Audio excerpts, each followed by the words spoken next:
بھی نہ ہو کہ میں اپنے گھر کے اندر ایک کرفیو لگا دوں، کچھ نہیں آئے گا کھانے کو. یہ بھی نہ کریں. ایسا نہ ہو ہمارے نوجوانوں کو جس طرح مینج کرنا ہوتا ہے. اب یہ بچے ہیں، ان بچوں کو میں حلال کھلا دوں نا، یہی بہت بڑی بات ہے.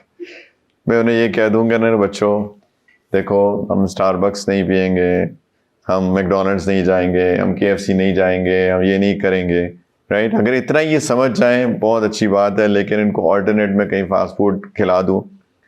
آئیڈیل تو ہے نہ کھائیں، کوئی بھی نہ کھائیں. Fast food is fast food. Fast food is what?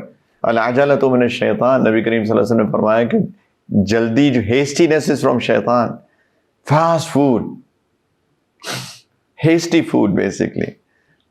مجھے ابھی بھی یاد ہے، میں جب بہت چھوٹا تھا، بہت ویگلی یاد ہے، میری دادی جو ہے نا وہ کھانا بناتی تھی اور پتہ نہیں 3 گھنٹے لگتے تھے کھانا بنانے میں.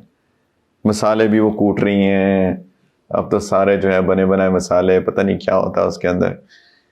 تو they used to give time to prepare food, right. ایک اچھا طیب کھانا کھایا جاتا تھا. اسی لیے ماشاءاللہ ہماری جو میری اوپر کی جنریشن ہے، میرے پیرنٹس کی، ان کی ہیلتھ جو ہے is much better than my health of my generation. اور جو ہمارے نیچے بچے ہیں یا 18 سال کی بچیاں، ان سے جو ہے نا، ان سے ذرا سا جو ہے نا بھاگا نہیں جاتا. کسی کی گھٹنے میں درد ہے، کسی کی کمر میں درد ہے. 16 سال کی بچی کے گھٹنے میں درد ہے. کم آن بچوں، کم آن. لیکن یہ میک ڈونلڈ جنریشن ہے نا، burger generation, fast food generation. It is so important.